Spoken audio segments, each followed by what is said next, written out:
Alright. Talaga nahuli tayo na kwentuhan dito, diba? Alright, we're still here with Miss Jen Mercado, live na live on Showbiz Central. And Jen, since hindi mo nahulaan ang tatlong special informants natin behind the wall, kailangan mong sagutin ang ultimate question. Okay. Handa ka na ba? Handa na. Here we go. Napapadalas na ang pagkikita ni Patrick at ng anak niyang si Alex Jazz, anak ninyo, si Baby AJ. Pero totoo ba na despite their closeness, ayaw mo pa rin ang apelido ni Patrick ang kunin ni Baby AJ?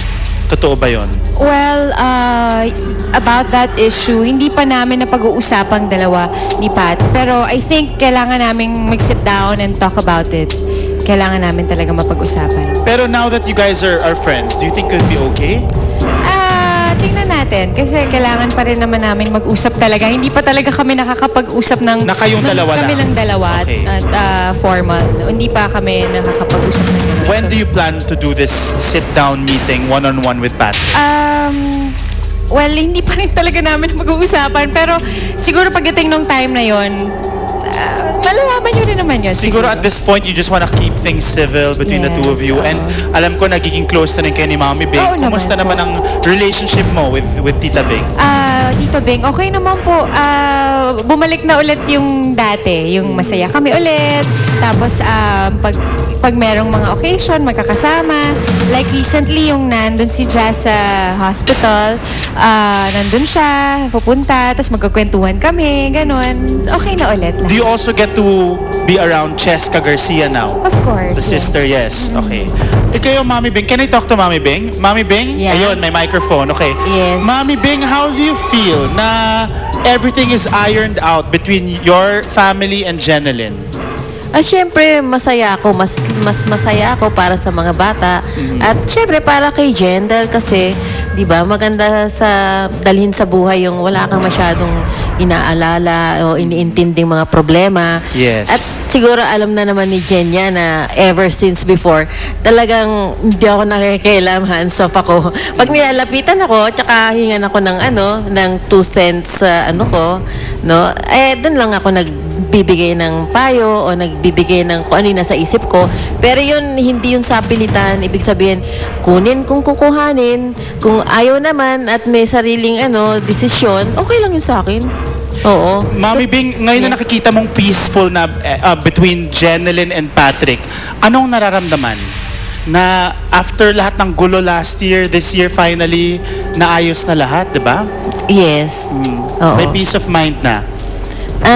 I'm happy for them. Kasi, alam ko naman yun, time heals all wounds eh. Tsaka, lahat naman ng mga katotohanan lalabas naman. Tsaka, lahat ng mga hindi naiintindihan na hindi pwedeng ilabas, bali ba personal, malalaman din at maiintindihan din. Okay. So, with all those things together, everything will all fall into place. Tama. Yeah. And, Mami Bing, kayo po, na nakikita nyo ng apo nyo ngayon, madalas po ba kayo magkita ni Baby AJ? Kasi nakikita ako si AJ kina Cheska dahil kasi after school nandun si Patrick at saka naglalaro sila ni Ken. Wow. No? So doon ko nakikita yung dalawang bata because kanya-kanya kami kasi ng buhay at saka bahay. Si Cheska sa Waticos Valle, si Patrick sa Ayala Alabang at ako naman sa Quezon City. All over the place. Very We're busy all family. over the place, yeah. Ikaw naman, Jen, what's your message to Mommy Bing and to Patrick as well? Message ko kay Tita Bing. Syempre, thank you for taking care of Jazz and I'm happy na okay na ang lahat. Masaya na ulit tayo. And sana tuloy-tuloy na. Kay Patrick naman, siguro happy ako dahil okay na sila at nagkita na sila mag-ama. And ayokong umiyak. Hindi, siguro sana nagtuloy-tuloy din yung masayang pagsasama nila. And I'm willing to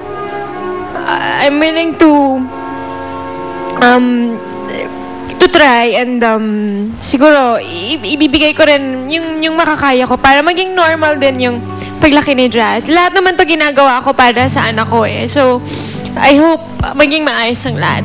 Well, Jen, we are very happy for you kasi lahat naman kami nasaksihan na hindi madali yung pinagdaanan nyo ni Patrick. So we're very happy na finally you're at peace with with each other, di ba? So please invite everyone na lang. I know Rosario, talagang busy ka for this movie and you said it's a challenging. Yes, very challenging. Naku po, malapit na po. Malapit na ang December. Meron po kaming pelikula na ipapalabas po sa December. Entry po ito sa Metro Manila Film Festival. Ang Rosario. Kasama ko dyan si Isabel Oli, Dennis Trillo, Yul Servo, si Lucero, and Mr. Dolphy. Yan, maraming salamat. Thank Dolphy you. is part of the cast. Yes. Okay, Rosario. Ayan, and of course, ang ultimate Dabarkads of Jenilyn and Jen.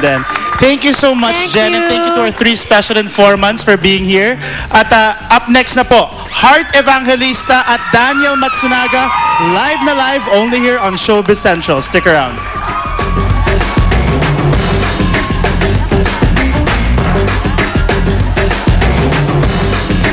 Heart Evangelista, inaming sila na ni Daniel Matsunaga. I'd rather have a small home full of love kesa malaki pero lonely ka naman. Wag na lang.